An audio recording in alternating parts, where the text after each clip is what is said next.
Right. I think YouTube changed their app again or something. I can't get a title put in now or something like that. I don't know.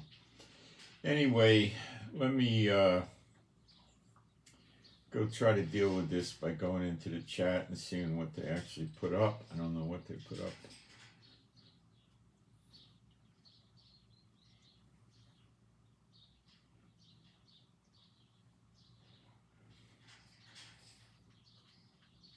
What they put up.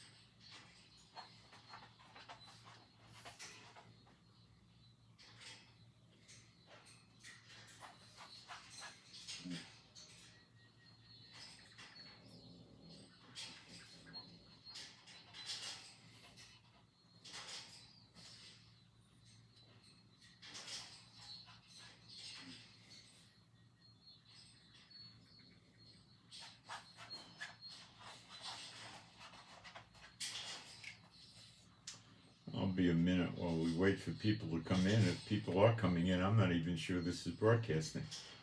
We'll see. Something's not right. I'll be a minute while we wait for people to come in. If people are coming in, I'm not even sure this is broadcasting. We'll see. Something's not right. I'll be a minute while we wait for people to come in. If people are coming in, I'm not even sure this is broadcasting. We'll see. Something's not right. Oh, it's working. People are coming in. It's just the title. They didn't let me put a title in for some reason. I don't know why. All right, it's working.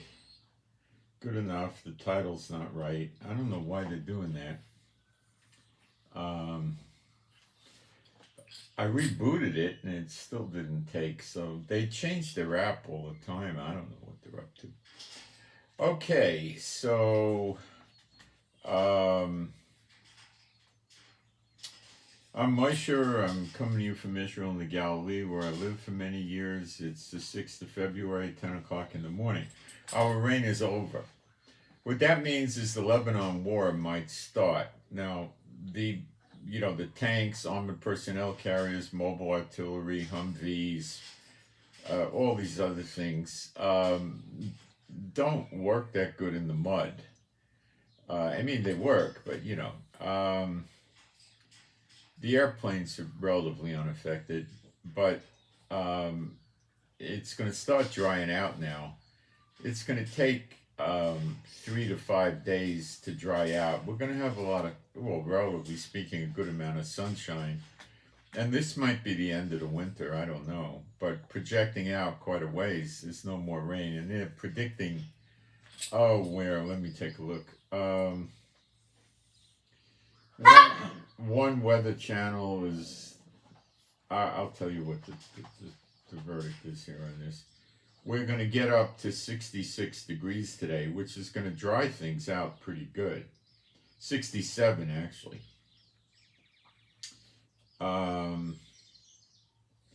And then all the way out to Thursday next week, I don't see rain. And I see the highs in the high 60s and even hitting 70 consistently.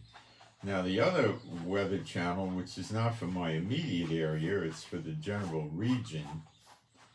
Let me let it refresh for a second. There it goes. It's 59 right now. Shows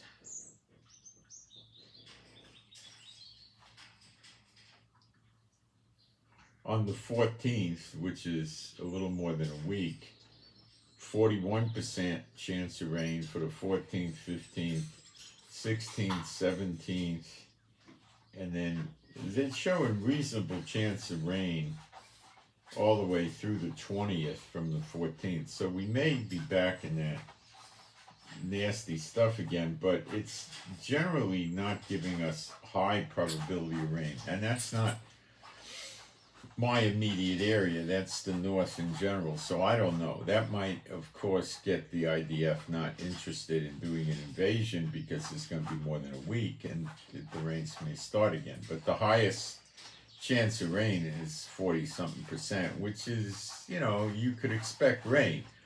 But when they're predicting out that far, I don't know. And they're putting it out there for a week. So I hope we don't catch another week of that again, because it was horrible. I mean, it was more than 2 weeks, I think, and it was horrible. I mean, it was really bad. Okay, and it's going to warm up. It'll be nice for a while, and I hope it doesn't come back. The Sea of Galilee is full. The gets much more. It'll be flooded, and they'll have to release the water to the Jordan River, and when the runoff comes in from the mountains and the snow melts on Mount Hermon and Safed, it probably will require opening the Jordan. So I think, but I don't know. I'm not God. We'll see what he does,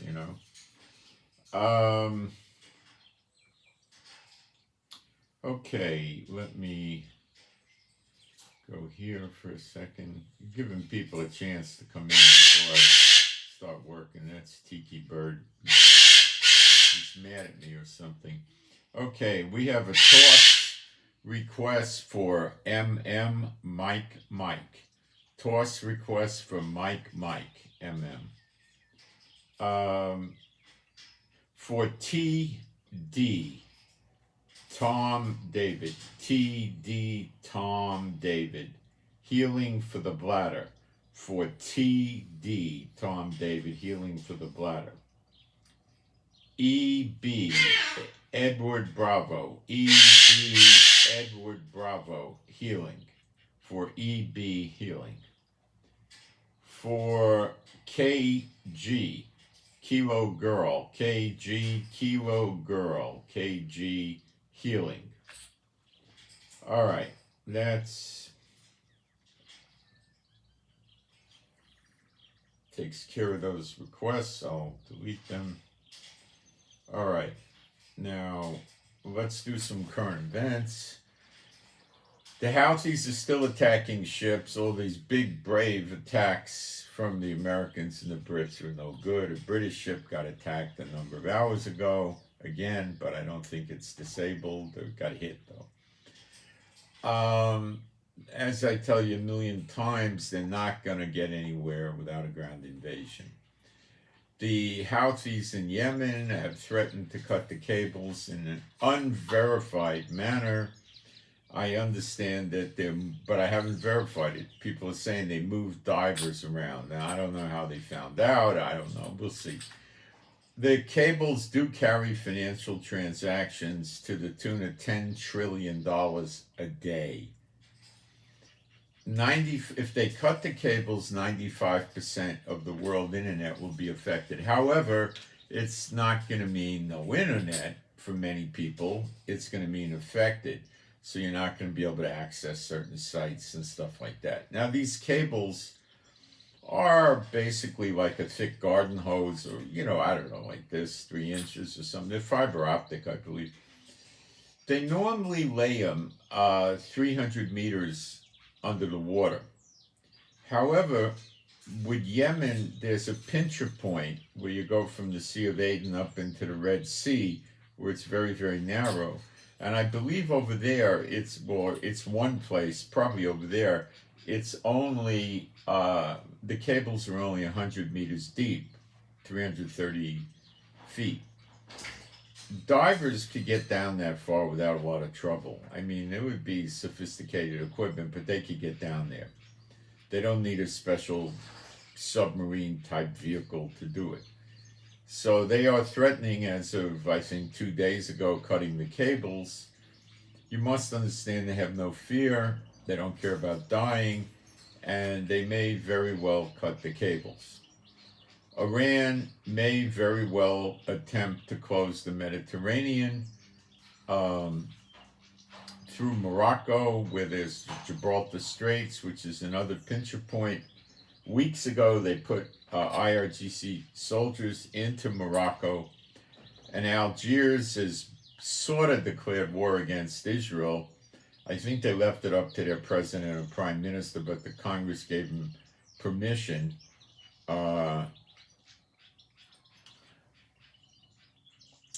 They're right next door to Morocco, and I'm sure they'll come in and work with Iran, and they could set up another pincher point closure over there, which would block the Atlantic from the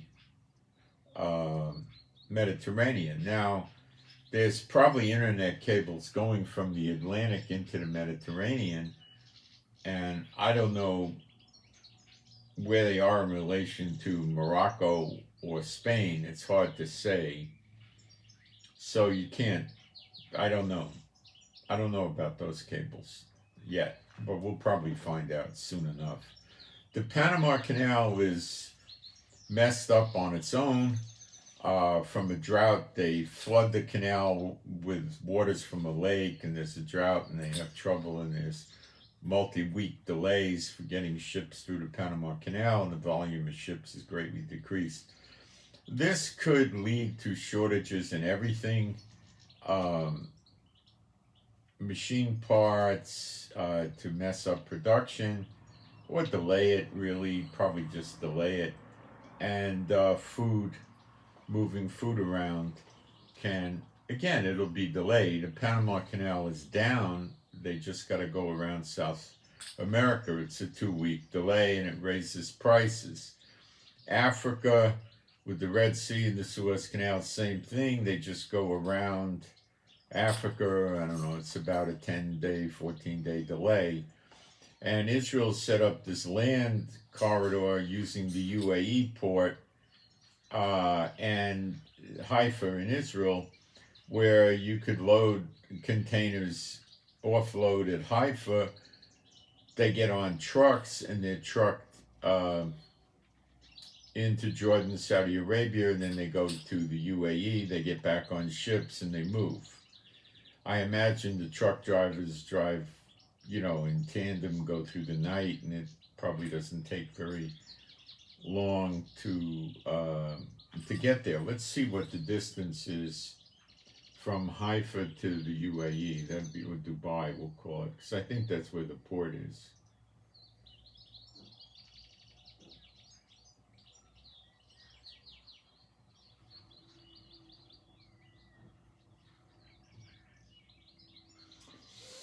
I don't want the air miles, I want the ground miles.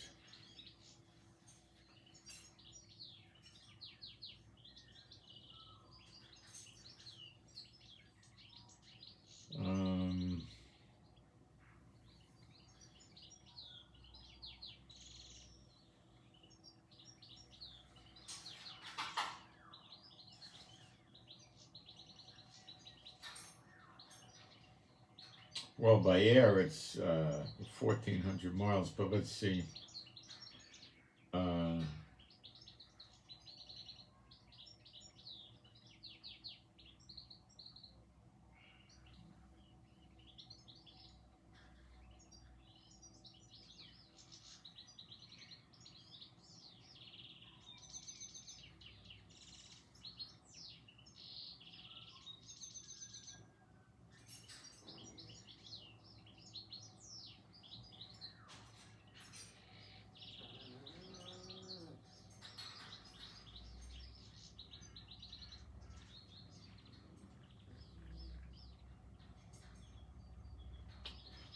Driving distance is 1,650 miles.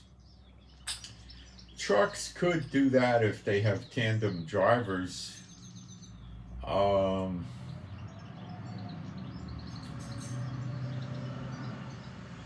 In about a day, 24-hour-ish, and with loading times and stuff like that, maybe it's a 2 to 3 day process to get there, down from 2 weeks, so it helps.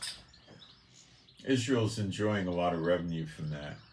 Relations with Egypt and Israel are deteriorating, and that's to be expected. Israel's trying to prevent new weapons from and concrete supplies for tunnels and so forth from coming into Gaza, and Egypt is resisting. Now, we need to talk a little bit about prophecy. Israel gave Gaza land back in 2008, and that was the nations pushed it on it, and Netanyahu was all for it, a piece of garbage, and it happened, and now Israel's paying for it, and has been paying for it for many years with attacks from Gaza. Numerous wars, thousands and thousands of rockets and missiles. Now, Israel also gave the Sinai Peninsula back in the, what did they call it? I don't know, Clinton and Anwar Sadat, I believe it was. And you see they're paying for that now too. Why? Because it's the Sinai Peninsula that connects with Gaza. It's Egypt. Egypt has it back. So if Israel kept the Sinai Peninsula, there would be no moving of weapons into Gaza. So they're paying a bad price for that. For Lebanon, they're paying a bad price because they occupied a 25-mile deep into Lebanon buffer zone in 2006 with that idiot Netanyahu, and they gave it back to them. Okay? So they're suffering from this stuff. And now the nations, particularly Biden and Netanyahu, plus other nations, are trying to get Israel to do a two-state solution. Don't for 1 minute think Netanyahu wouldn't do this. Don't, because he would. And the two-state solution would involve giving the West Bank to the Palestinians, Hamas, Palestinian Islamic Jihad, Hezbollah, and who knows who else in the terrorist world would move in there, and they'd very promptly set up tunnels, underground bunkers, and start attacking Israel. And they would attack it from Lebanon, from Gaza, all of this stuff, right? And try to crush Israel.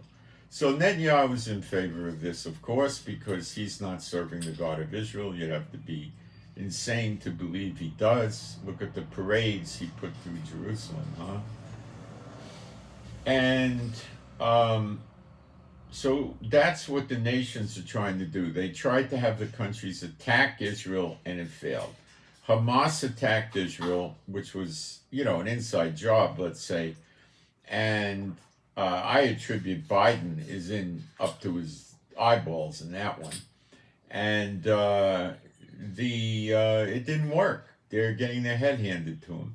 Now the Israeli military is telling us that Hamas is half defunct or something like that. Well, they're not half dead. Maybe they killed 5, 6, 7,000. Now, here's the kicker. They told us that Hamas with Palestinian Islamic Jihad, the media, not the IDF, it was about 50,000 soldiers. Now, we didn't kill no 25,000 soldiers, so we probably were led astray with an overestimation because we didn't kill that many. Now, it could also mean that some of these battalions of Hamas are cut off, but I doubt it, because they're reestablishing their government in the north of Gaza, because Netanyahu had us back the war down early. So Netanyahu is by no means in any way, shape, or form trying to end this war. He's got his criminal cases. He doesn't want it over. Now, Biden wants it over because he doesn't want to see Israel come out a winner.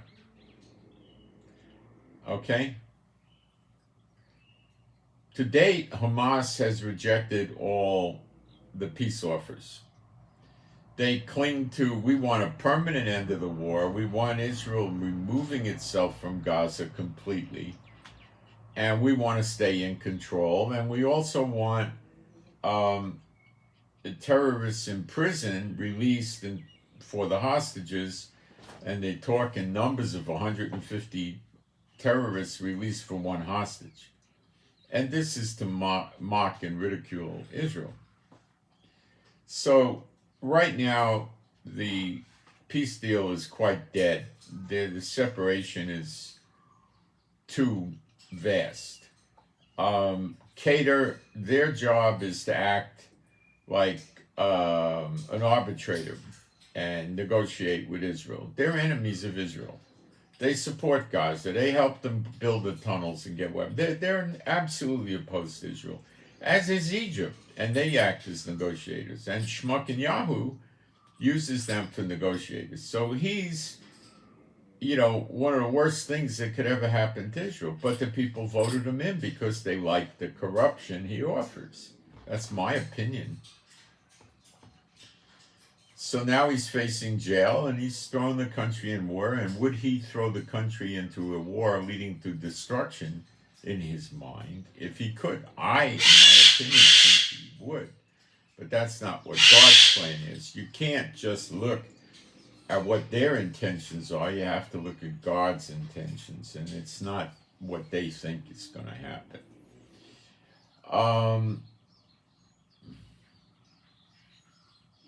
It still looks like America may attack Lebanon with or without Israel to get the Hezbollah people, which are the ones that attacked the base in Jordan, killing 3 American soldiers and injuring 50. And they may do that. They may not. They're talking like they will.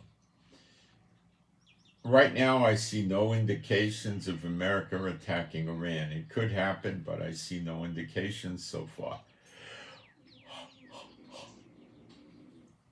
Syria is more or less relatively quiet in terms of attacks on Israel. The Syrian government is not doing any attacks. It's some militia groups in Syria will shoot some rockets into the Golan. They rarely ever do anything.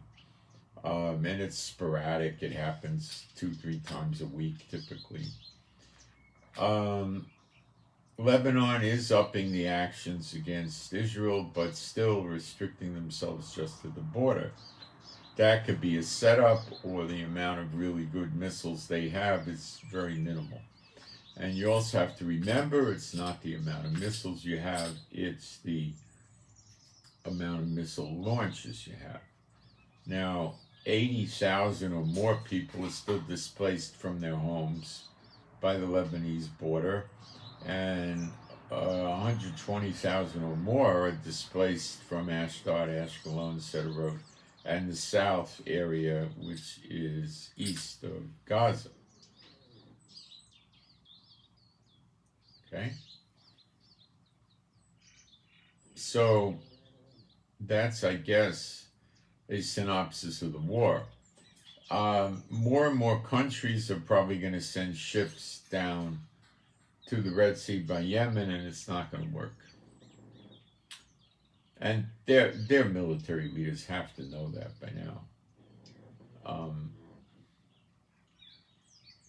There's a bill in the Senate that the Senate approved, and it runs with border security, and it's a farce. Biden he's trying to pass a farce. My understanding is the House isn't going to accept it. He's basically tying it together with a guaranteed monthly income for everybody in America, including the immigrants, the ones that just came in 2 months ago.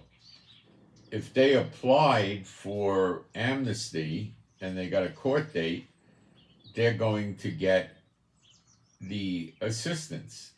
I'm guessing $1,200 a month, in that range, although I don't have a firm figure and it hasn't passed. And they hooked it to the border security bill. In addition, they're going to give the so-called illegal immigrants that apply for amnesty work permits within 1 or 2 weeks after they apply for amnesty. And they're also going to increase their vastly quicken their amnesty period down to a few weeks. So there's not going to be any real background screening or anything like that. And these people are going to be able to very quickly get the minimum monthly income from America, which you'll get it if you work or you don't work.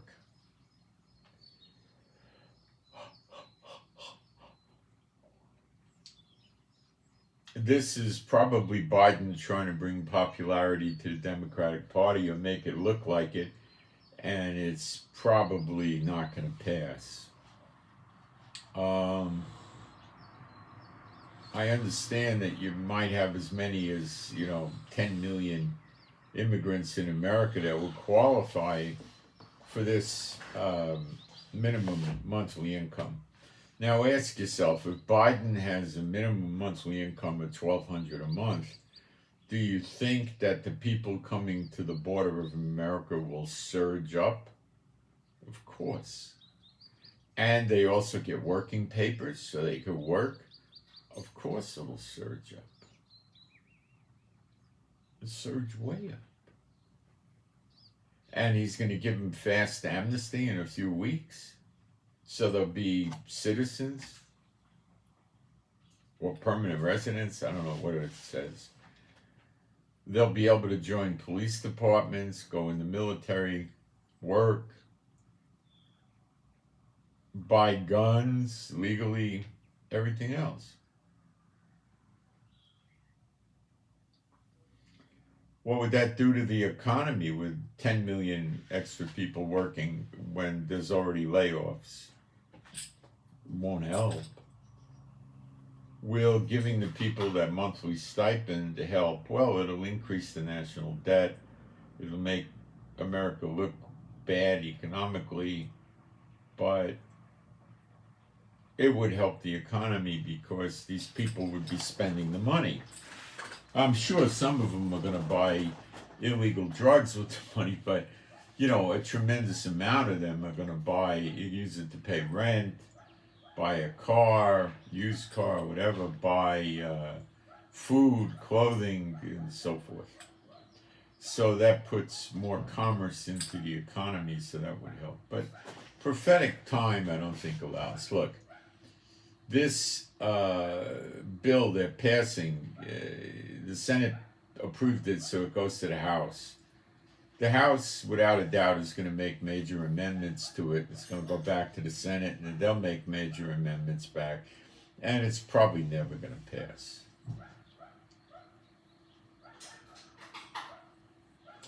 And the way it'll work is the so-called illegal immigrants will have to file their amnesty at a border crossing, a recognized border crossing. They're not going to be able to swim across a river. So they're going to have to go to a checkpoint, and show up and say, hey, they'll have certain organizations will pay for them to have people in the Mexico side of the border filling the paperwork out for them and coaching them. So by the time they show up at the border checkpost, they have all the papers ready.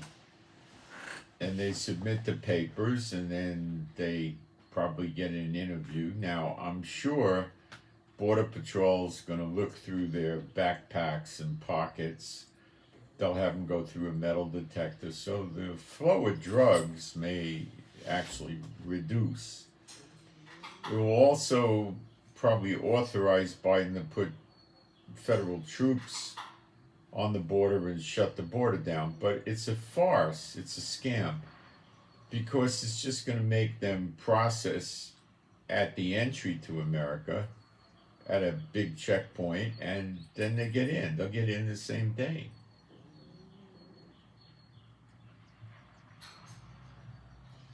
And that's it. So it makes it worse. Lately, there's reports of many Chinese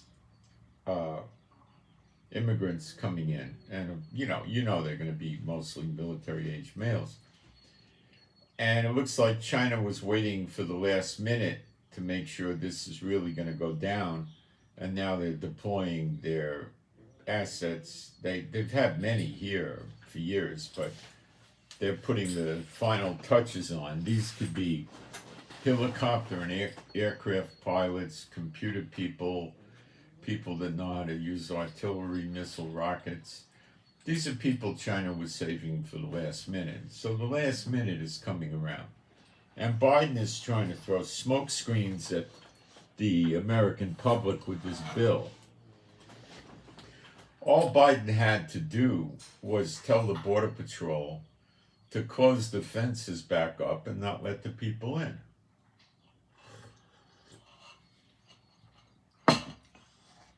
And if they want to file for amnesty, let them file for amnesty from Mexico. It'll take 3 or 4 years to give them an answer. Meanwhile, they're in Mexico. And it would stop. He doesn't need a law. Okay. America's still on the way down, and this isn't going to change anything one way or the other. This bill in the Senate, it's just noise is all it is. It's just noise, Biden trying to get the heat off. Remember, Biden has to be careful about the military rising up against him. The best way to protect against that is to make sure the military's not in America. So that could cause him to start conflicts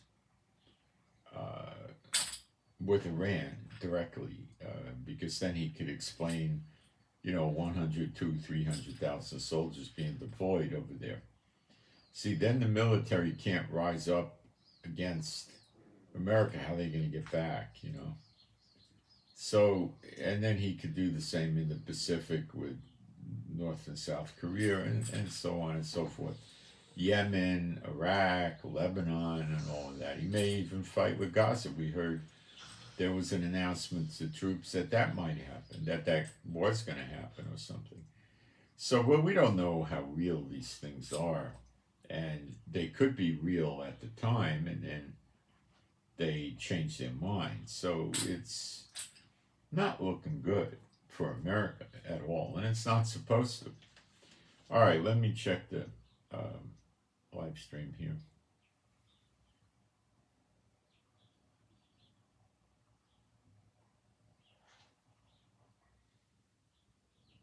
Someone said wrong, that's not how it works. Well,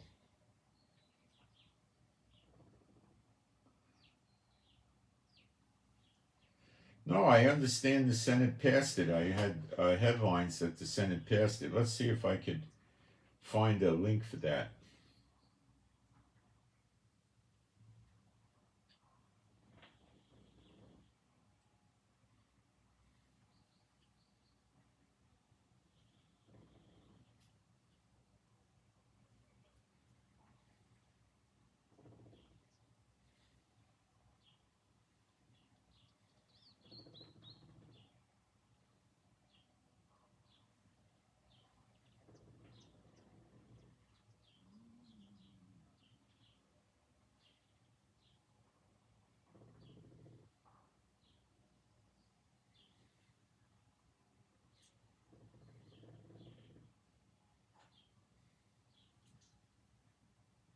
Senate, okay, this is from AP, Associated Press.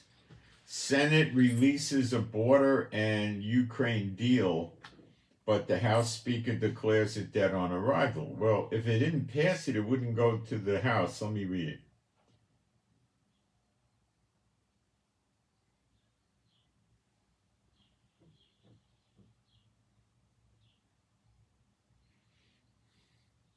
This thing with the minimum income in it, I don't think is what they didn't pass that. It says released it. Now that doesn't mean pass it. Well, let me see.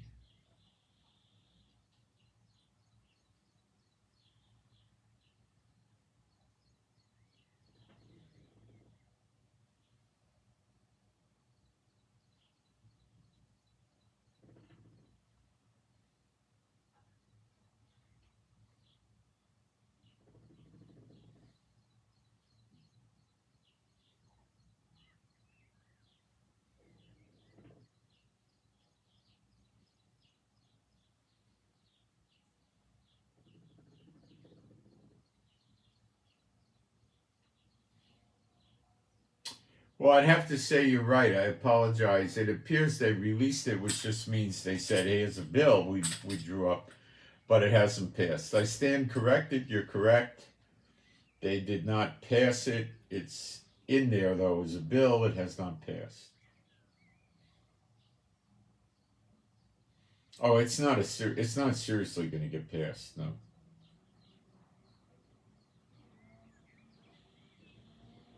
it's not going to go. But I mean, it's Biden making a fuss. He's making noise. Is all it is. So, but the takeaway from this is all Biden has to do is tell Border Patrol, repair the fences, close the border, and if they want asylum, make them file asylum at the border, put a building up or something in here, and don't push everybody through routinely. I mean, it's a joke. Biden could just reverse. Iowa, Missouri, Connecticut, somebody else, two other states, I think 5 states, in addition to the 14 or so that already did this, are sending their state police or their state national guard to help Texas. And they're also talking about the border in general, but I don't think anybody's going to let them in except Texas. That's a gray area, but I think it's just Texas. And I guess with the state police, they'll have a mass swearing in Texas and give them some sort of state police power, unless these guys are not going to do any criminal activity. But I think they'll probably have to give them some sort of power so they could carry weapons all around and stuff like that. So that could be done with a mass swearing in. It's easy. Feds give cops U.S. Marshal powers all the time, and they also make them FBI special investigators. They give them a set of box tops, the 2 credentials in a wallet, and it says FBI on it, but it doesn't say special agent. It says, I think, special investigator, and they don't get a badge. But that allows them to do investigations across state borders. And they hand these things out like candy. Now, that, is, infringing on the Constitution, I would say. These guys are not employed by the Justice Department or anything like that. I'll be right back. They're not trained by the FBI or anything else. Oh, they might have some superficial training for a day or 2 or something.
I think somebody probably disabled my ability to create a title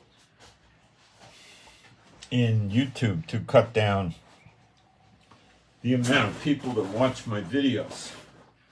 So I hate YouTube, and I've tried to get people to move away from YouTube.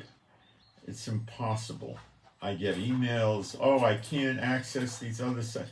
So I'm stuck with YouTube. So that the titles may not be titles anymore. I might just always say the same thing.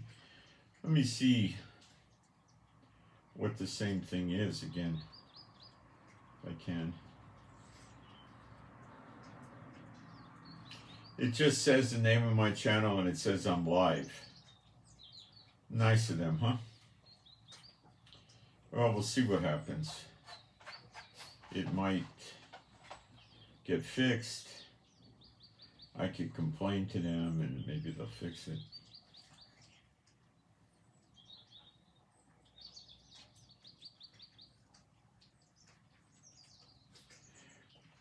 Ready to be proven wrong again. What am I proving? What's the again? What else have I done wrong? What are you talking about? You come out and you write that down like I'm always wrong. I don't know what you're talking about. All right, so let's go to Bible prophecy. I'm going to take that remark down because I don't know what you're talking about.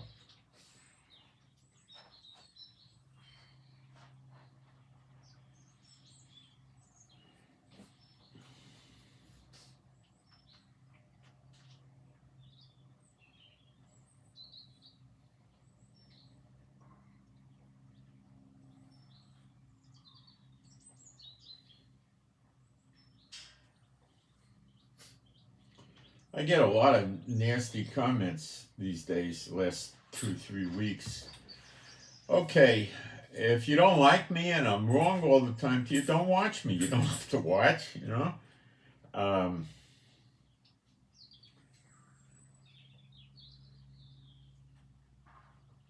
Okay, I do what I can do, guys. I make mistakes, I correct mistakes, I do what I can. All right, let's go to Bible.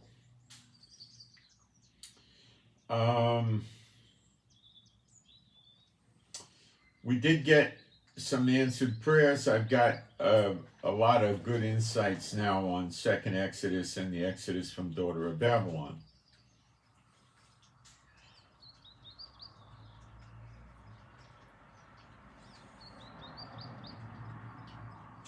I don't see people coming here and tell me I'm proven wrong with Bible prophecy ever, correctly, ever.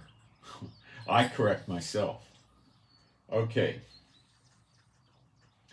When we look at Zechariah 12, it's really a combination of the year of recompenses and the year of redemption.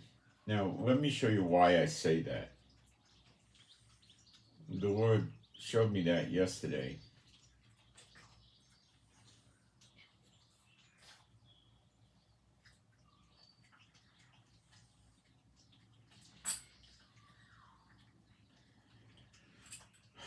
I'm not going to read all of Zechariah 12. We start out in Zechariah 12 where, behold, I will make Jerusalem a cup of trembling unto all the people round about, when they shall be in the siege, both against Judah and Jerusalem. So we haven't had all the land back yet.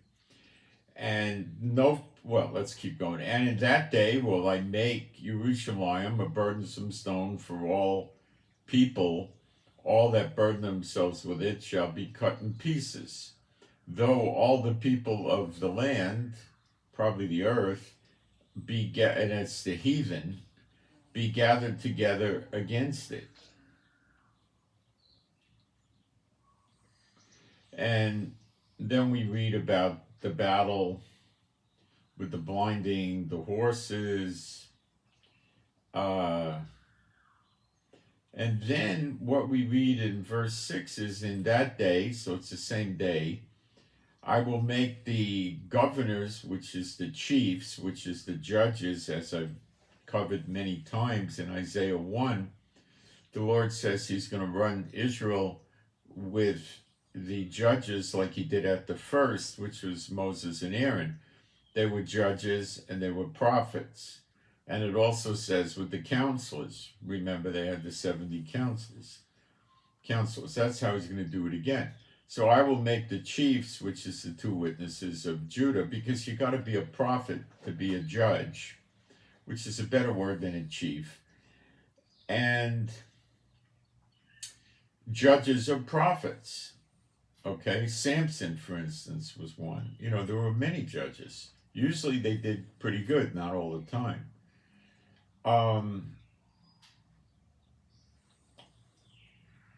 Make the judges of Judah like an earth of fire among the wood, and like a torch of fire in a sheaf, and they shall devour, better translated, burn up, all the heathen, no, this is all the people round about on the right hand and on the left, and Jerusalem shall be inhabited again.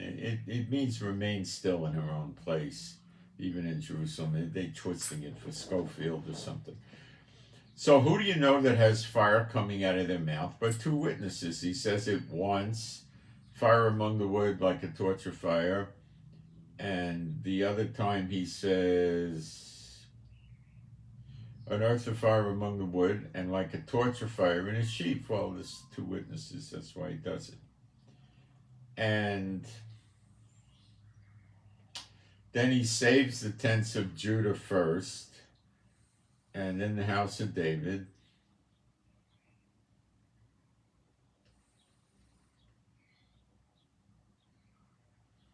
And it says, in that day shall Jehovah defend the inhabitants of Jerusalem, and he that is feeble among them at that day shall be as David. David killed Goliath, a bear, and a lion. And the house of David shall be as Elohim, the angel of the Lord, before them. Now, Michael, the highest angel, is part of Elohim. When you read Acts 7:55, Stephen is getting stoned, starting to be stoned. They're getting ready to stone him. So he gets full of the Holy Spirit. That's one. The Holy Spirit's on earth, right? Heaven opens up and he sees Yeshua, the glory God of Israel, which is Michael, and Jehovah.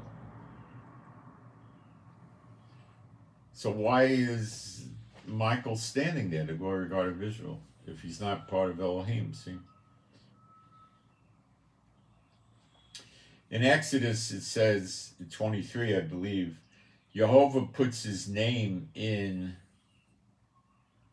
this angel. That was with Moses and Aaron and the children of Israel in the wilderness. His name is Jehovah, puts it in him. So he can receive offerings in the name of Jehovah and do other things in the name of Jehovah. And he's frequently referred to as Jehovah. Why? God put his name Jehovah in him. So why couldn't he be referred to as Jehovah? And then we read in 10, and I will pour upon the house of David and upon the inhabitants of Jerusalem. Hold on a second.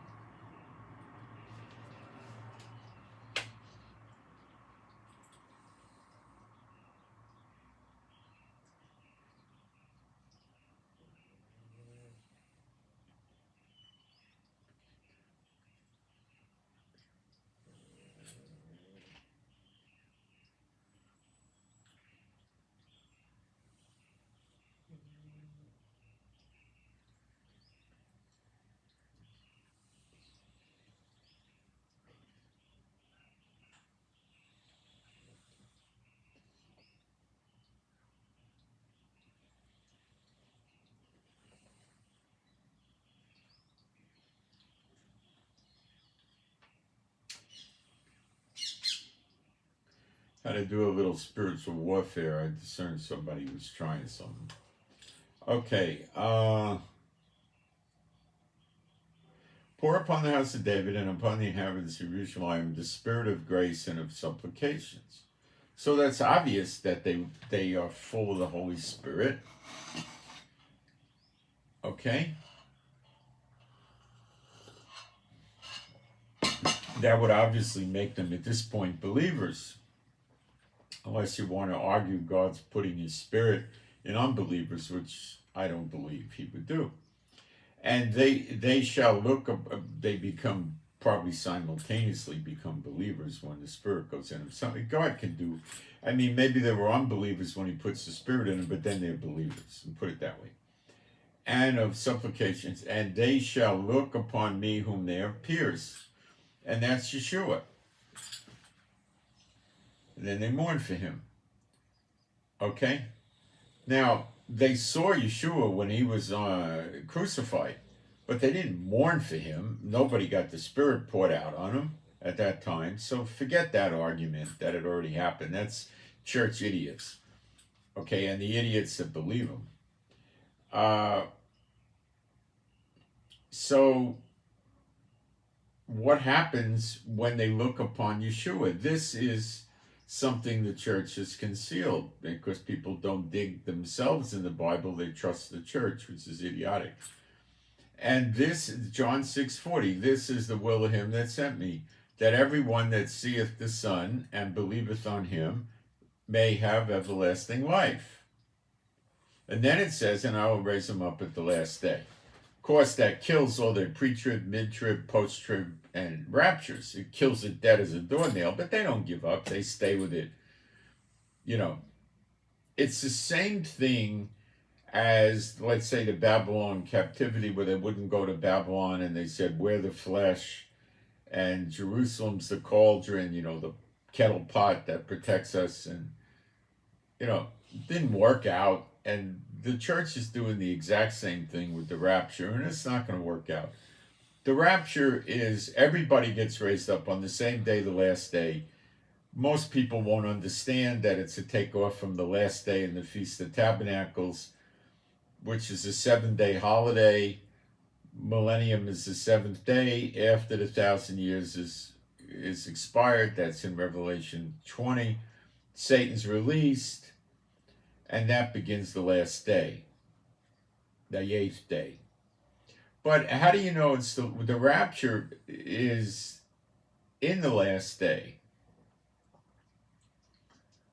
Everybody goes up at the same time. What does the last day mean if you don't understand Feast of Tabernacles? It means there are no more days. Duh. And that's when the rapture is. There are no multiple raptures and all this other stuff, you know. You know, there's no, it's just idiocy of the church. They reject the word of God. And God said, Yeshua said, if you reject knowledge, which is the scriptures, I'll reject you.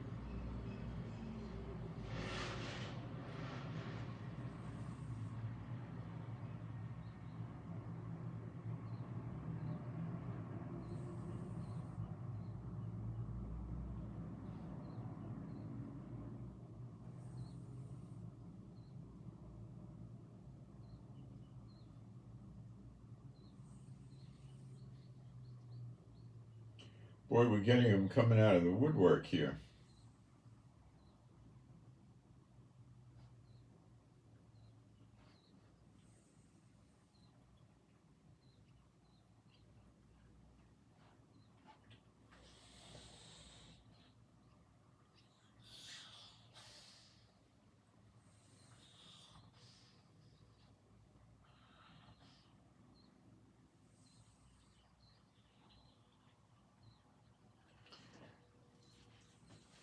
So what we see here is we see the nations trying to kill Israel by laying siege to it.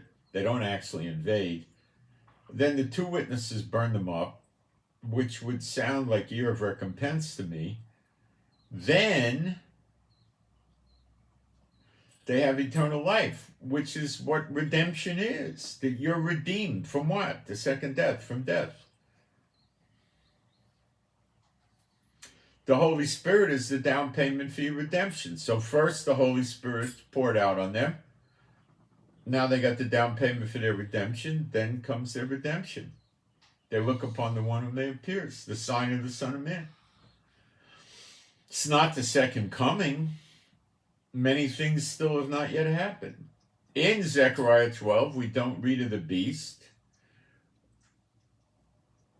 We don't read of the false prophet. We don't read of the statue that comes to life and talks.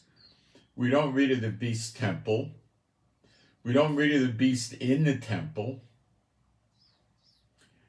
We don't read of any of this junk. We don't read of the locusts that have stingers like scorpions or serpents. All the tribulation stuff and the Gog and Magog stuff isn't there. So this shows us that the overlap between Year of Recompenses and Year of Redemption sounds solid because you see an event happening that fits both. Don't just listen to me, try to see how I get there so you'll know how to get there when you teach it.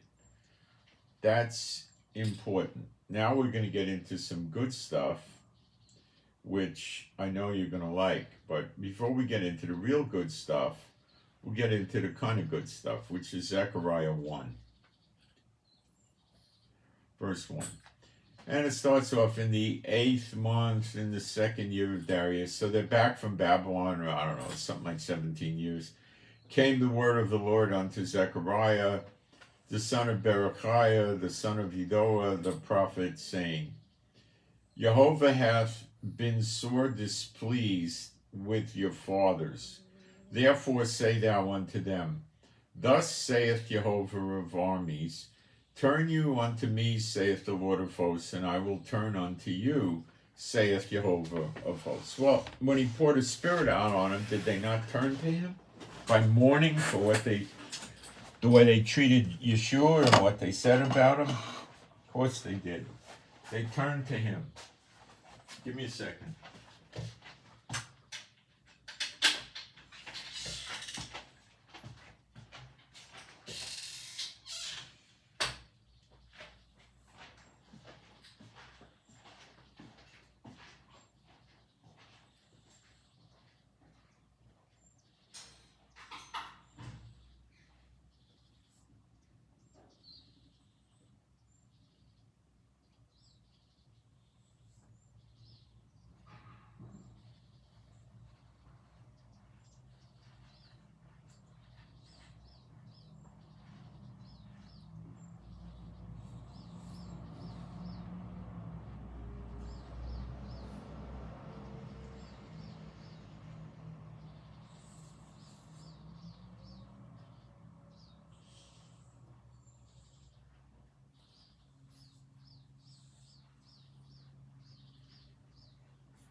Mommy, let me get through. Thank you, honey.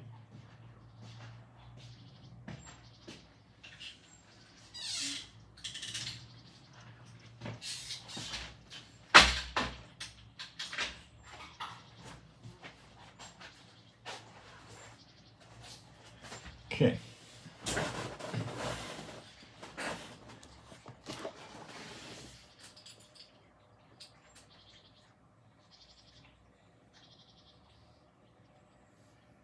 Now I'm in Zechariah 1:4. Be you not as your fathers, unto whom the former prophets have cried, saying, Thus saith Jehovah of hosts, turn you now from your evil ways and from your evil doings, but they did not hear nor hearken unto me, saith Jehovah. They didn't fear Jehovah. Your fathers, where are they? And the prophets, do they live forever? But my words and my statutes, which I command I commanded my servants, the prophets, did they not take hold of your fathers? And they returned and said, like as Jehovah of hosts, well, it really should be armies, thought to do unto us, because he has armies of angels, thought to do unto us according to our ways, and according to our doings, so hath he dealt with us.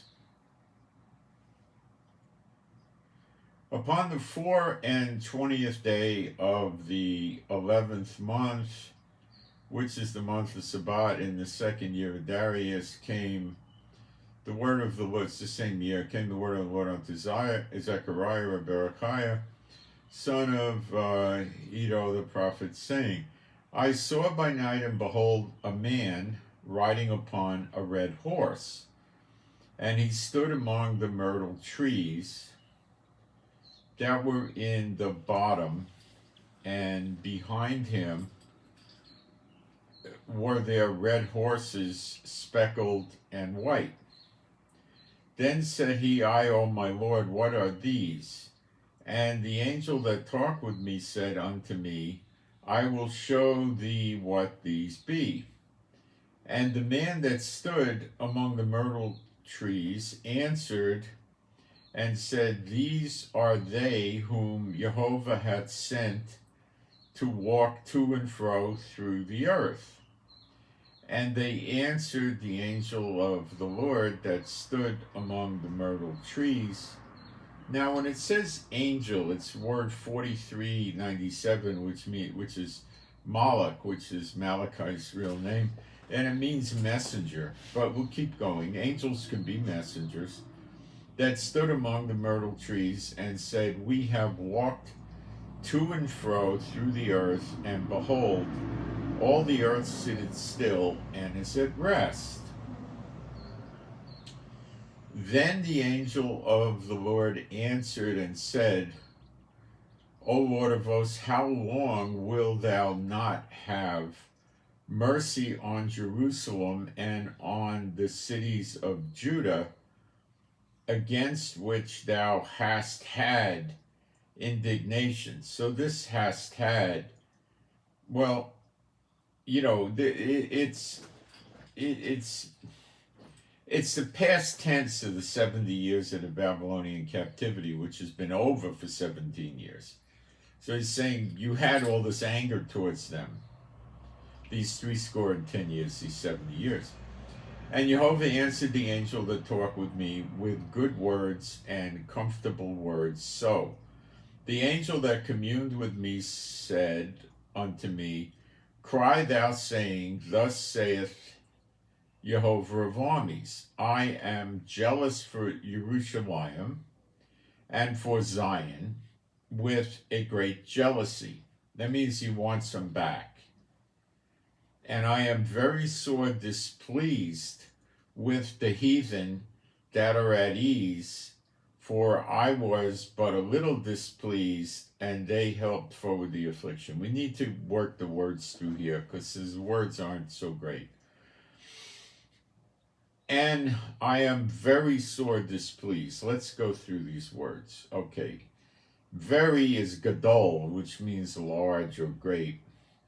And displeased means kitsaf, which Strong's puts it into English, burst out in rage. Okay? So it's really upsetting to the Lord. So a gadol, a very large rage or fury or breakout of anger, something like that, with the goyim, the heathen. And he said that are at ease. The word ease is better translated secure. For I was but a little displeased, it says, which is, angry or enraged. It says a little, okay? Now he's gadol displeased with the goyim, the heathen. And they helped forward the affliction. So the word for they is him which Strong's throws out as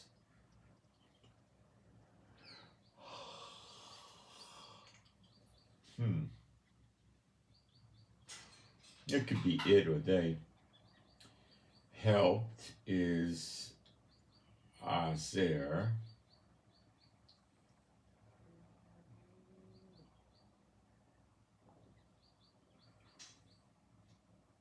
Surrounded or protect. Let's see.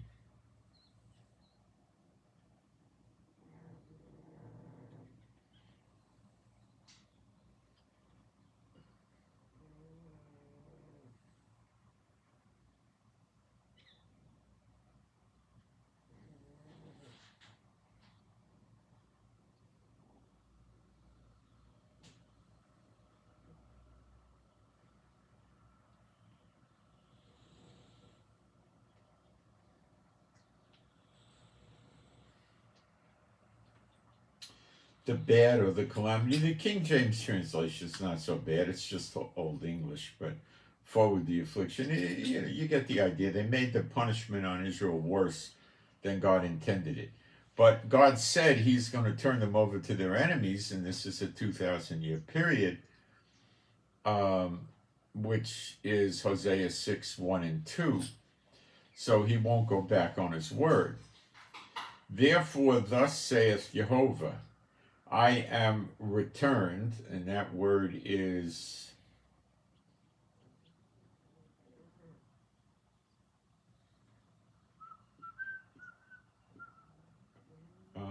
basically, I think we would say turn back. Return to or turn back. Return to Jerusalem with mercies, and my house shall be built. Now, this is deceptive here. The word for built is banah, which can mean establish, cause, continue. It doesn't mean built. They throw that out there to get you screwed up.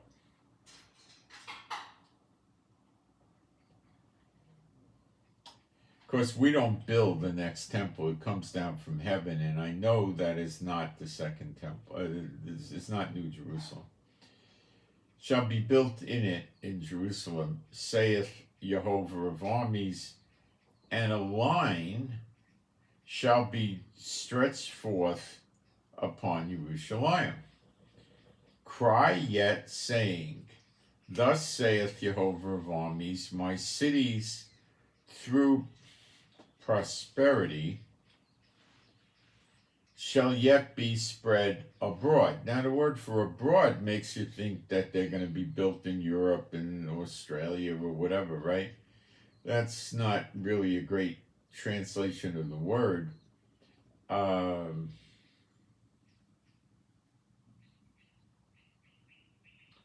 Dispersed would be better. Spread around Israel is what he's saying.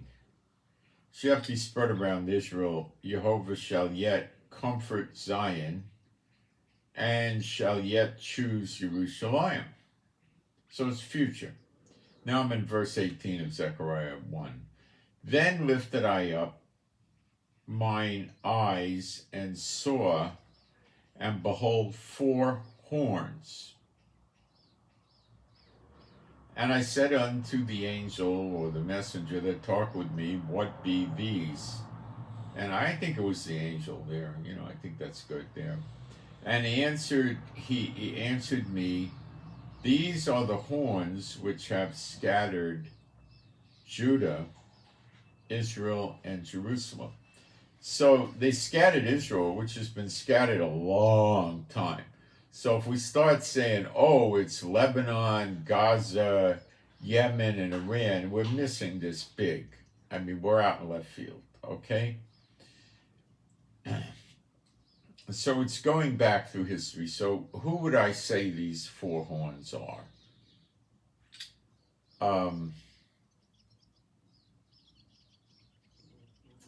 The Babylonians, because they invaded Israel in took them captivity and scattered them about, basically. The Assyrians did that, and the Romans did that. And who's number 4? Muslims. My take. They're all tied together, Iran, and they're all hooked together. Okay, so that's, I would say, like the Muslim empire that we see today, which Iran seems to run it. So when we see Persia attacking the daughter of Babylon, it could be the Muslim empire under Iran, which Iran seems to be the kingpin. And I covered that with the, with the flag colors the other day and the horses and stuff. So I'm leaning towards Iran for that, for number 4. Then said I, what come these to do? And spake he, saying, these are the horns which have scattered Judah, so that no man did lift up his head. But these come to to terrify. It's Strong's number 2729, and Strong's calls that shudder with terror. Okay? So terrify, shudder with terror. Come to shudder with terror, them to cast out the horns of the Goyim. Cast out. Okay, let's see what that word means. It's Strong's 3034, Yada, and what does Strong's put it in English as?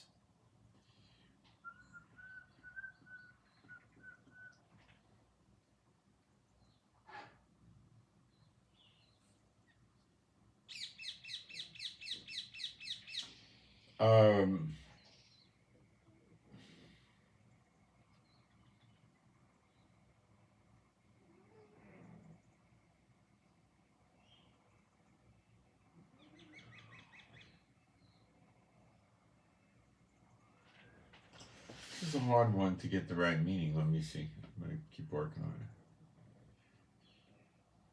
It means to throw or shoot.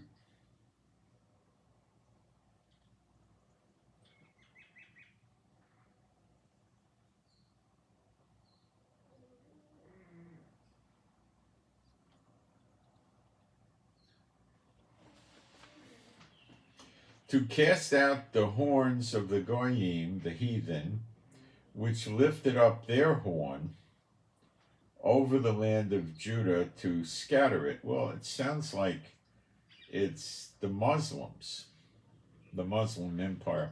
Now, the word scatter isn't necessary. It's Sarah. It's not necessarily correctly translated here. Strong's refers to it as toss about. And that's what's happening to Judah, which is the land we have now. They're tossing us about.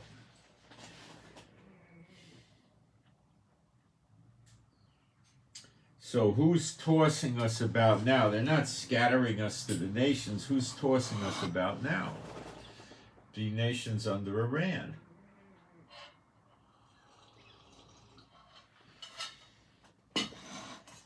More will come, but they'll be the Muslim nations. The 2 witnesses burn them up on the left hand and the right hand.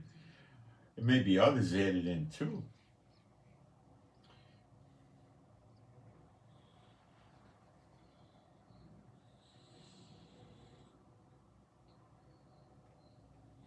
So the 4 workmen or the 4 carpenters is a good question of who they are. The 2 witnesses, Gloria, God of Israel, and the anointed prince that goes in the temple, I guess. I don't know. I mean, I don't have that one yet. Pray we get it. Hang on a second. And then we're going to go to Zechariah 2, and that's going to be the big one. You're going to love it. Good news. A lot of answers. I never would have thought it was in Zechariah 2.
Oh, we got a bad dog out here. Don't answer that dog. Dog's not nice. Barking like a nut. Now, we're going to open up a ton of stuff right now. It's not going to be an especially hard Bible study, but it's not going to be easy. And you need to have a pretty good working knowledge of the prophecies.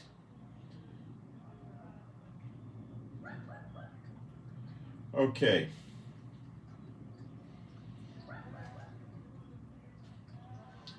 Now we're going to go very carefully, okay? You're going to love it.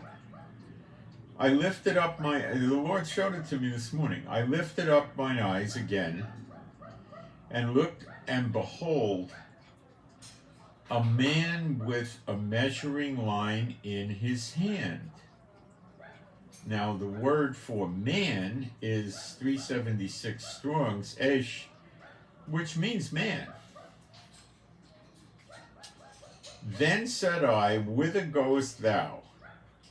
And he said unto me, to measure Jerusalem, to see what is the breadth thereof, and what the length is thereof.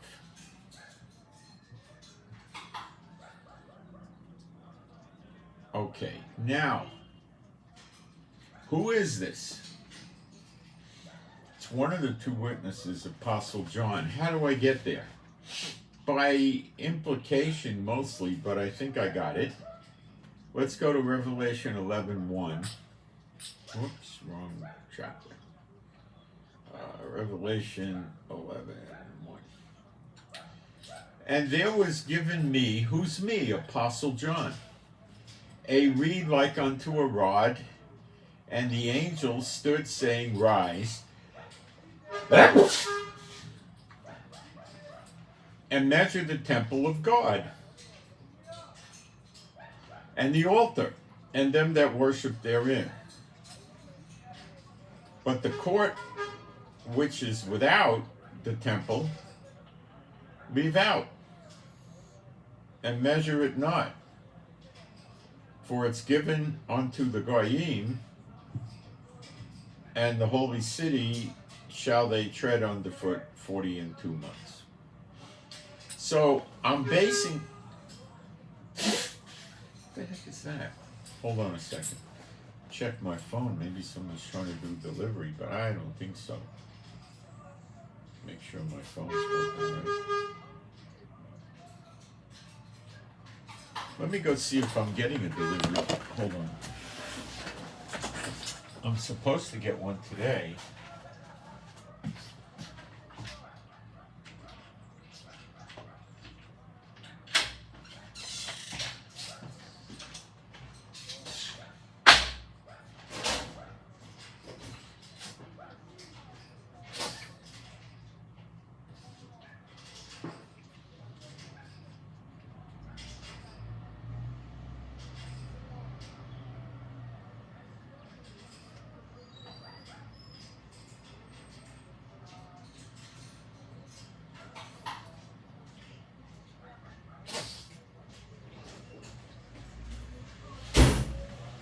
Somebody was blocking the road for a bus. And the bus was not happy, blowing its horn.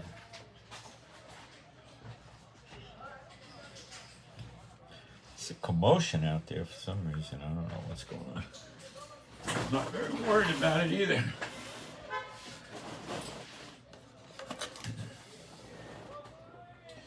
So I'm basing it on that, but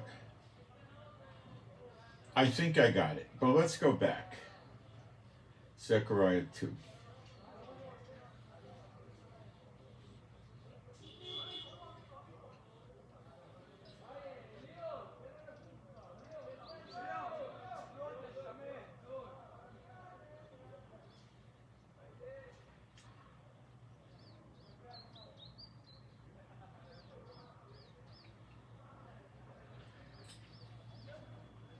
Now we're in Zechariah 2:3.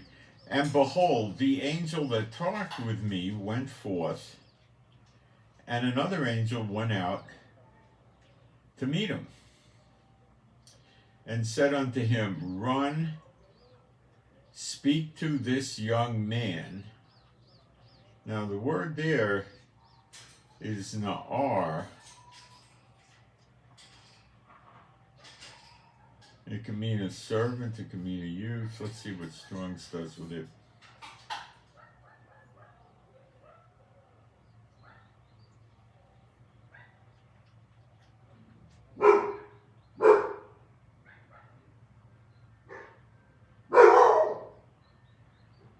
Young man is it. I mean, it could be that. It also implies a servant. This young man saying, Jerusalem shall be inhabited as towns without walls, for the multitude of men and cattle therein. Now I'm going to say things that if you don't want to believe me, I understand completely, okay?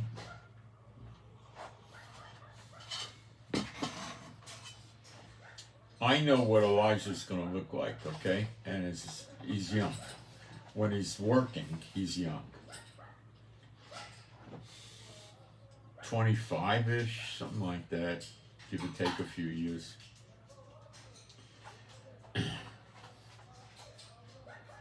And I, saith Jehovah, will be unto her a wall of fire, the her is Jerusalem, round about, and will be the glory in the midst of her. Now, he's talking about the glory of the God of Israel. We'll keep reading, and I'll explain it to you. It'll actually is in the text, okay? Ho, ho, come forth and flee from the land of the north. Now, the word for north, Safan, 10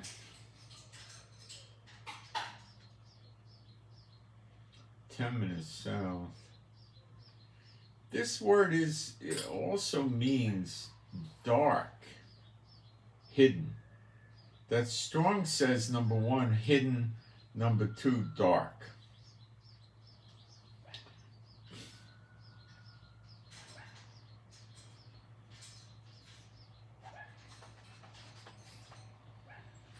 So it doesn't necessarily have to be a literal north. It could also mean the hidden or the dark, okay?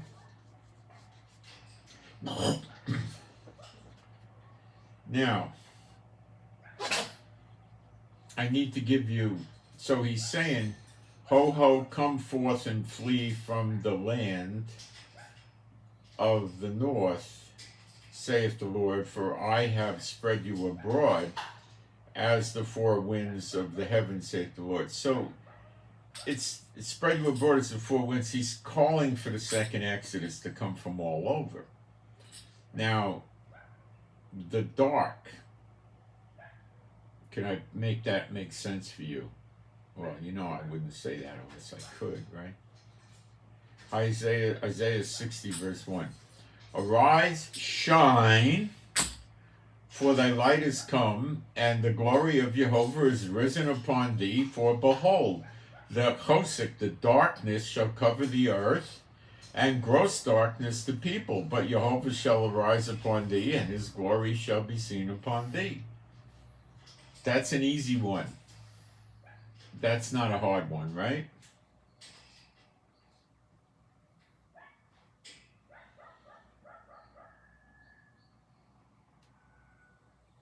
I'll read it again. Zechariah 2:6. Ho, ho, come forth and flee from the land of the north, say, or the darkness, or the hidden because it's dark. Saith Jehovah, for I have spread you abroad as the four winds of the heavens, saith Jehovah. This is your second Exodus. But let's keep now. That's your second Exodus. But look at the next verse. This is where it gets exciting. This you're going to love. Deliver thyself, O Zion, that dwelleth with the daughter of Babylon.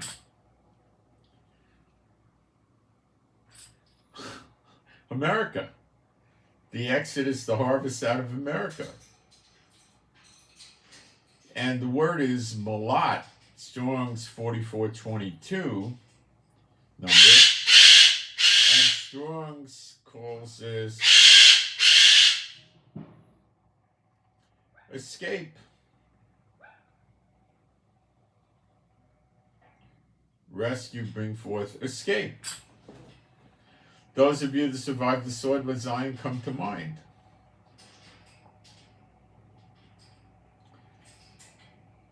So that's your harvest, your exodus out of America.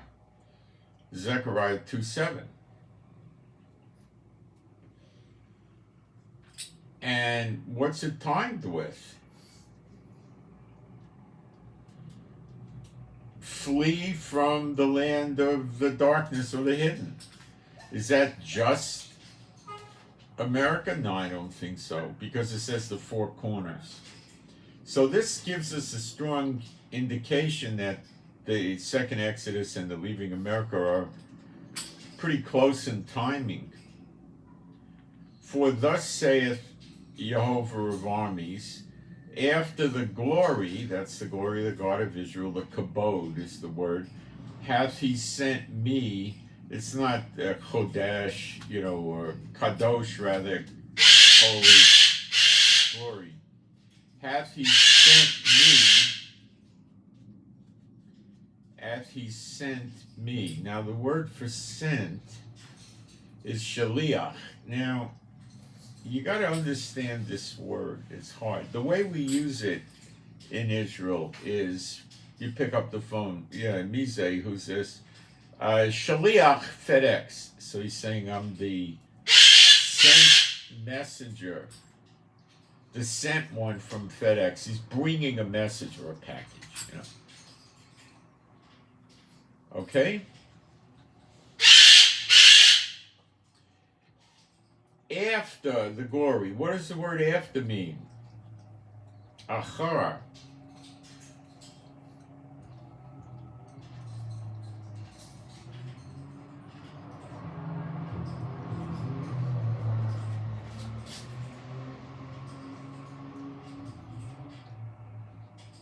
It really means after or following. After the glory, which is the kabod, the glory of God of Israel, hath he sent me, shaliach, messenger with a message, or that type of thing, right? Unto the goyim, which spoiled you. Spoiled, what's that word? 7997. Shalal.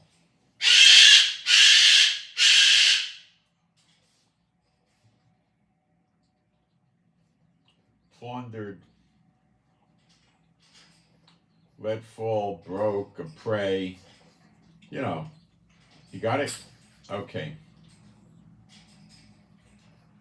Spoiled you, for he that toucheth you toucheth the apple of his eye. So now things have changed. He's working for Israel. He's saying, if they touch you, they touch the apple of my eye. That was always the case. And he's giving it back to him, which is the year of recompenses, but he's also bringing them, sending this shaliach to bring them from the nations, from the four winds. The second Exodus at large.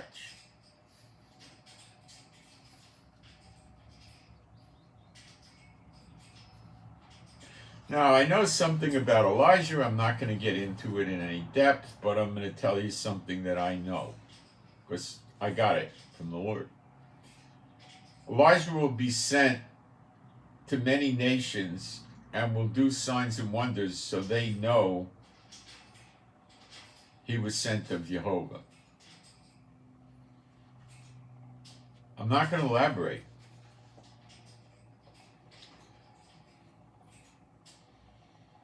He had sent me unto the nations, the goyim, or the nations, which spoiled you, for he that touches you touches the apple of his eye. And this is tied to the second Exodus.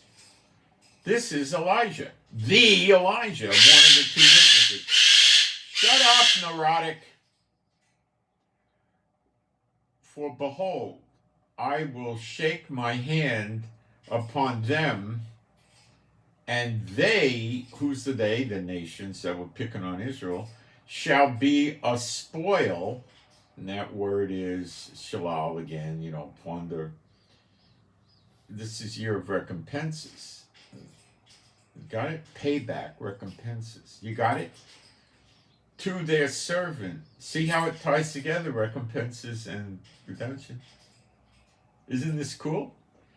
A spoil to their servants, and you shall know that Jehovah of armies had sent me.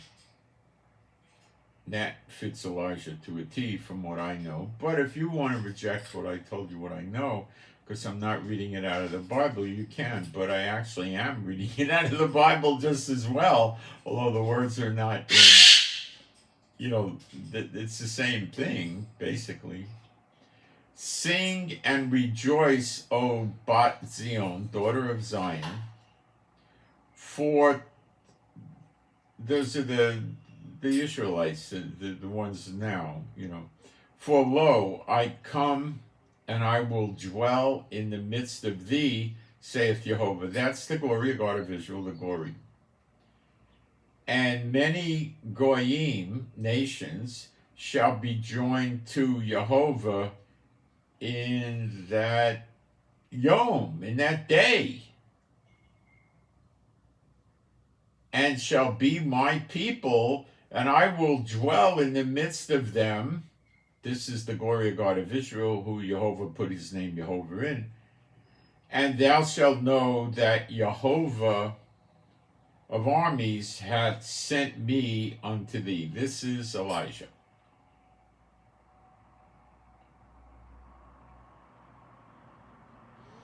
You'll have ears to hear, and eyes to see who you want. If you got it, you got it. These are the days of Elijah. If you don't got it, pray about it. You want to check my references? I say, ask Jehovah about me and ask Yeshua HaMashiach about me. Please be my guest. Do it. And Jehovah shall inherit Judah, his portion. Now, when does every man get his inheritance back?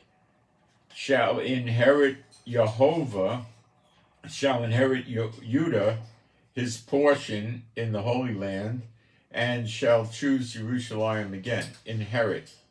When do you get your inheritance back?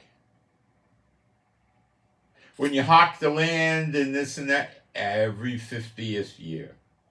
See, I told you this was great, wasn't it? Isn't this good? Every 50 years, that's when you get your inheritance back, Jubilee year. Am I calling like February 13th or 14th or 15th of Jubilee year? I'm saying it looks like it, but I'm afraid to call it. And shall choose Jerusalem again. I told you this was good. And it came to me so fast, Be silent, O all flesh, before Jehovah, for he is raised up out of his holy habitation. Now, we need to look at raised up word, 5782, Strong's number in the Hebrew. I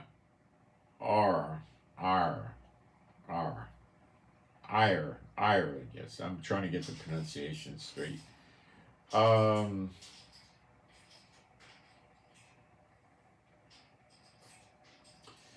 This is what Strong's calls it.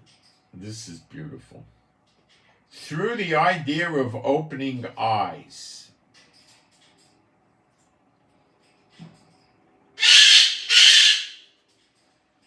He's opening his eyes, he's turning his face upon you, towards you.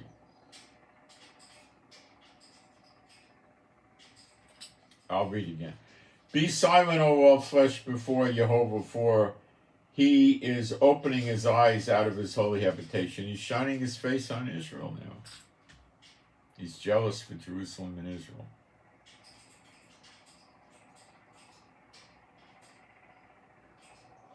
This is almost too good to be true, but it is true. It's beautiful.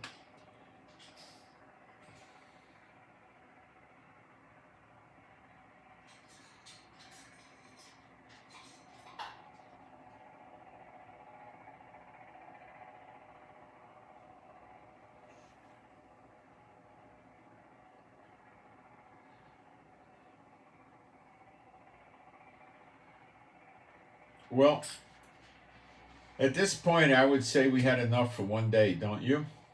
I'll check. I think I covered all my notes. I got it. I'll check my notes. Let me just check again. If I skipped something, I doubt it.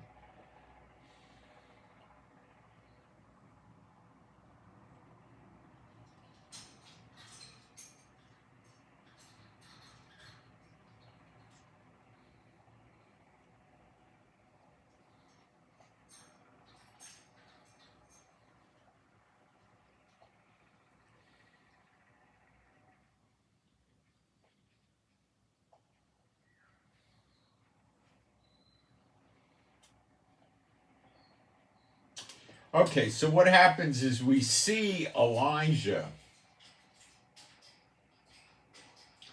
in Malachi 3. I'll open it up a little bit. I forgot to do this. Behold, I will send my Malach messenger, and he shall prepare the way before me. That's Elijah. That's what John the Baptist was sort of kind of doing, but he got his head cut off and died. But the real Elijah comes. John the Baptist had the spirit of Elijah at birth, but this Elijah is Elijah, and he was born of a man and a woman on earth. And he's here, and Apostle John is still here. They're both here. Apostle John never died. Prepare the way before me. That's the second coming. Prepare the way for Yeshua, the Word made flesh. And Jehovah, whom you seek, this is, it doesn't say Jehovah, it says Adonai, the Lord whom you seek. This is the glory of God of Israel, shall suddenly come to his temple. So the temple's there first, and then he comes to it. You got it? This is important because it lines right up with Zechariah 2. After the glory, Elijah gets sent to the nations. The glory comes to his temple. So the temple, which comes down from heaven, not New Jerusalem, is there first. Then it says, even the messenger of the covenant, that's Elijah, because the whom you delight in. The Israelites delight in him. The Jews, they say he's going to come teach us Torah, and he will. Probably start real early on with Mashiach, Yeshua. And messenger of the covenant, that's that whom you delight in. They delight in him. They set a place setting for him on the Pesach Seder. They have chairs with his name on it. They set plates, silverware. They pour him a glass of wine. And if it's safe, they even leave the door open for him to come in. This is all tradition. It's not in the Bible whatsoever. But that's what they do. Whom you delight in, behold, he shall come, saith Jehovah of hosts. He's here waiting for the light to go green. But who may have been, that's a war term. That's a war term, and I use it on purpose. Because that's one of the things he does. Who's he going to make war on? Is the enemies of Israel and the true believers. Are they going to be able to take him out? Probably billions are going to go down from him. But who, and Apostle John. But, you know, you got to be a complete living idiot to try to make war with Elijah and Apostle John. But the world's got billions of complete idiots running around who don't fear Jehovah. But who may abide the day of his coming? And who shall stand when he appeareth? What's the word appeareth mean? 7200 Ra'ah.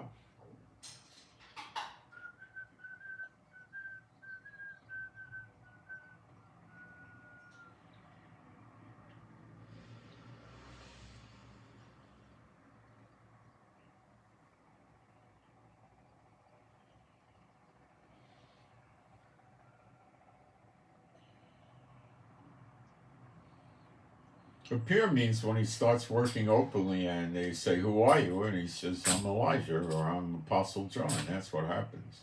He may just say he's Yochanan the Navi. Yochanan HaNavi would mean John the prophet. And Elijah might say Eliah HaNavi, the prophet. But who may abide the day of his coming? This is the bad ones going bye-bye, and that's why you don't see the bad ones in Zechariah 12 battle. The democracy and all that is gone. The rich fat cats. When he appeareth, for he is like a refiner's fire, and the full soap, and he shall sit as a refiner and purifier of silver, and he shall purify the sons of Levi, the Levites, and purge them as gold and silver, that they may offer unto Jehovah an offering in righteousness. Then shall the offering of Judah in Jerusalem, that's just the land we have now, not the greater Israel, be pleasant unto Jehovah as in the days of old and in former years. And what happens? Temple offerings acceptable to Jehovah. Boom! The blessings of the Lord are on Israel now. And then comes their reward, which is the glory of God of Israel. The Bible states it's their reward. Where? I think I could find that. Reward is a lousy way of saying rewarded again.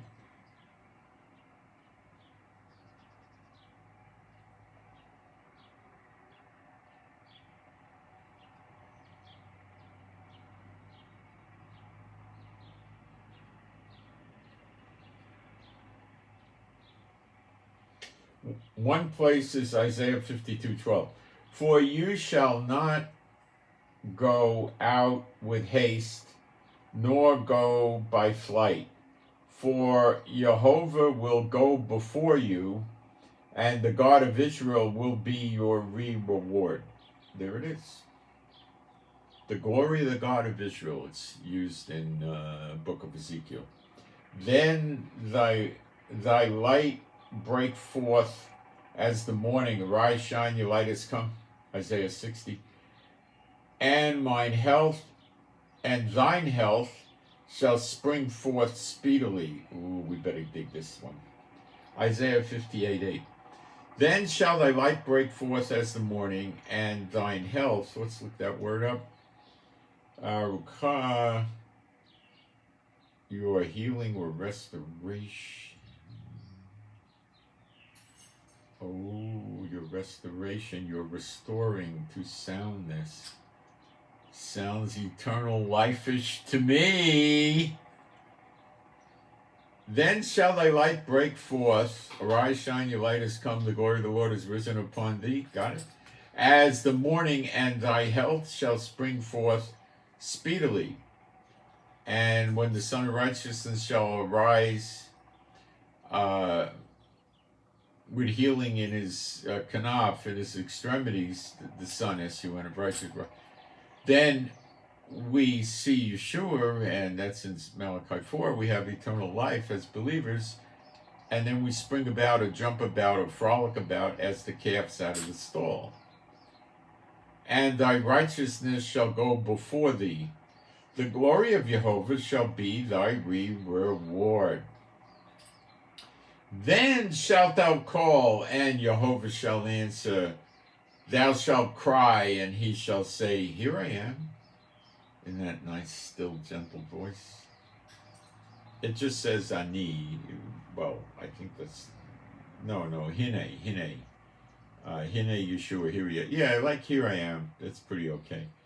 If thou take away from the midst of thee the yoke and the putting forth of the finger and speaking vanity, and thou draw out thy soul to the hungry and satisfy the afflicted. You see, he's warning them,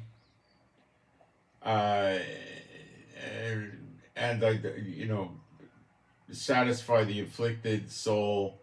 Then shall thy light rise in obscurity, and thy darkness be as the noonday. And he's warning them, if they don't do this, well, what happens? You have the great falling away, which is Gog and Magog.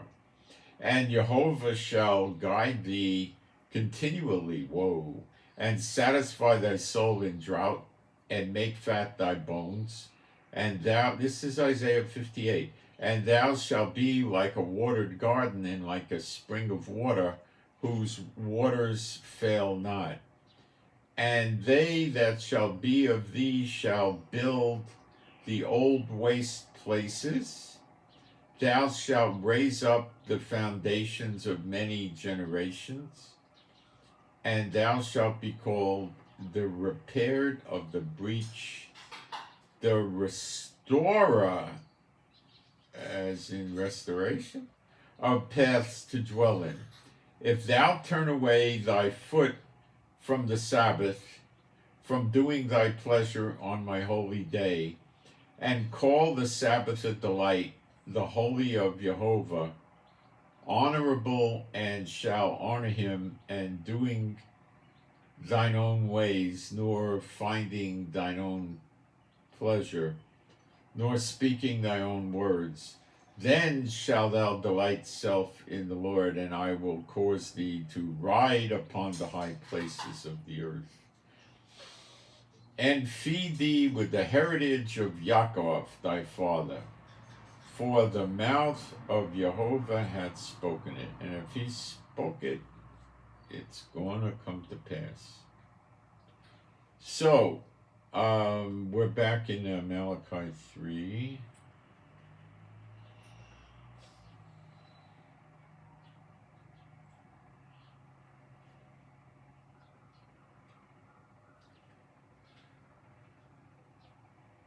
Then shall the offering of Judah and Jerusalem be pleasant unto Jehovah, as in the days of old, as in former years.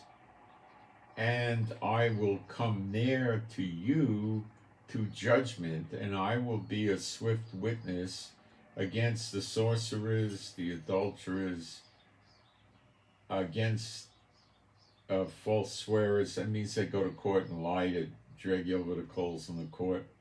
And against those that oppress the hireling in his wages, the widow and the fatherless, and that turn aside the stranger.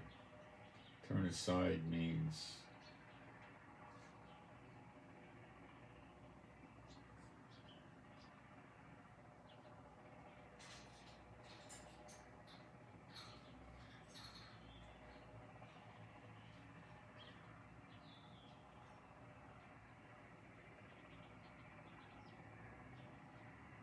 bend away, I think. Turn aside is probably okay.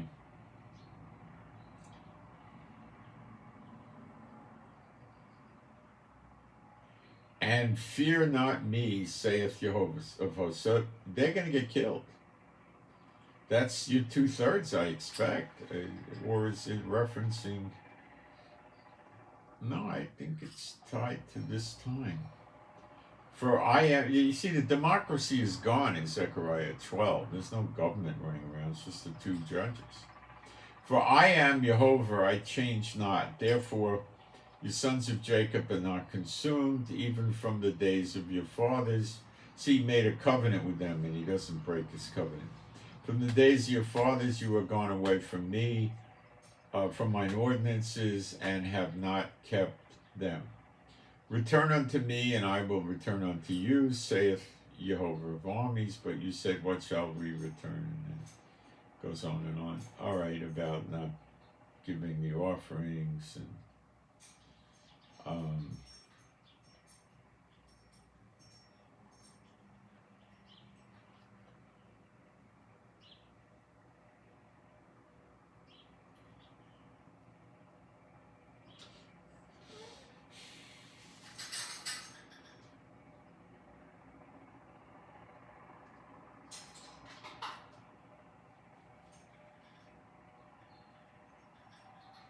all right, and then we're going to jump into Zechariah 4. For behold, the days cometh that shall burn as an oven, and all the proud and all that do wickedness shall be stubble, and the day that cometh shall burn them up, saith Jehovah of hosts. Now it's Jehovah doing it, or the two witnesses doing it, or Jehovah doing it through the two witnesses. That it shall leave them neither root nor branch. That's the wicked. But unto you that fear my name shall the Son, Shemesh, S-U-N, of righteousness, that's Yeshua, arise with healing in his wings. That's the extremities, that's the borders of his cloak or robe, whatever you want to call it, where the tzitzit were hanging all over, all the hems, not the way the rabbis do it. And that's what the woman with the issue of blood for 12 years held on to and got healed. So healing in its wings. Now you understand what that scripture means. In its extremities, the tzitzit, the tassels. And you shall go forth and grow up. It doesn't mean that. You shall go forth and frolic about as calves of the stall. Does that sound like eternal life? You're young again. And you shall tread. That's what will happen. I think you'll be in your 20-ish stage area. What happens to a 10-year-old? I don't know. Is he going to be made 25 years old? I doubt that. I don't know. Some things I don't yet know, and that's one.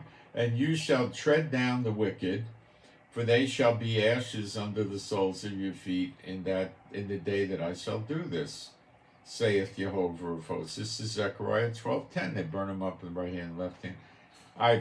This is it. This is you're walking on the ashes because the dead are all over the place. Remember you the law of Moses, my servant, which I commanded him in Horeb for all Israel with the statutes and the judgments. What law is that? Well, that's the same law the churches are teaching is dead, that law. Behold, I will send you Eliah the prophet. Levi is the prophet. Eliah is Elijah. Before the coming of the great and dreadful day of the Lord. Well, he's here before, we see that. And he shall turn the heart of the fathers to the children, and the heart of the children to the fathers, lest I come and smite the earth with a curse. Okay. The other thing we need to know is that to the Jew first, and then the Greek or the Goyim, the good stuff and the tribulation. So the tribulation on Israel, which is the great day of the Lord, will happen before the tribulation on the nations, but the two of them might be running at the same time with an overlap. I don't know. Jacob's trouble is Zechariah 12 because it says he shall be saved out of it. They're not all saved out of Gog and Magog. You know? So we've covered that many times. All right, let me check my notes one more time.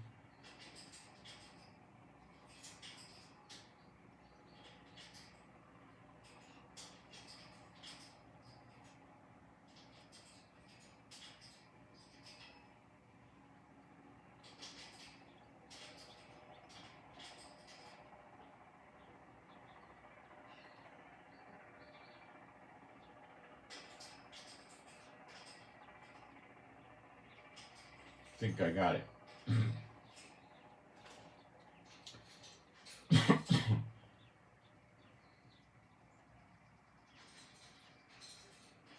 Oh, we got the wise guys coming in here again, huh? I think they just go to every chat on the internet and do this.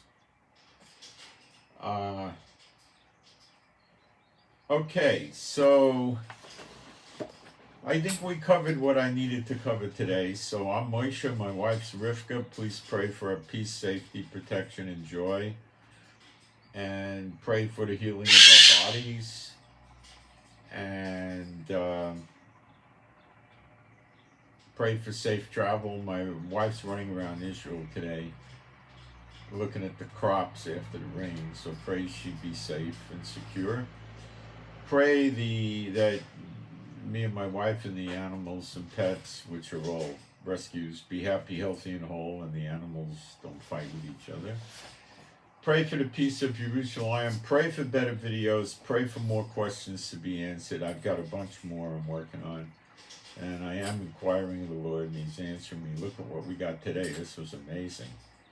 I never would have thought it was that. But there it is. It's all right there, isn't it? Okay. I send my shalom to all those who love Yeshua HaMashiach. Wow, I'm under 2 hours today. Amazing. Okay. I'm out. Thanks.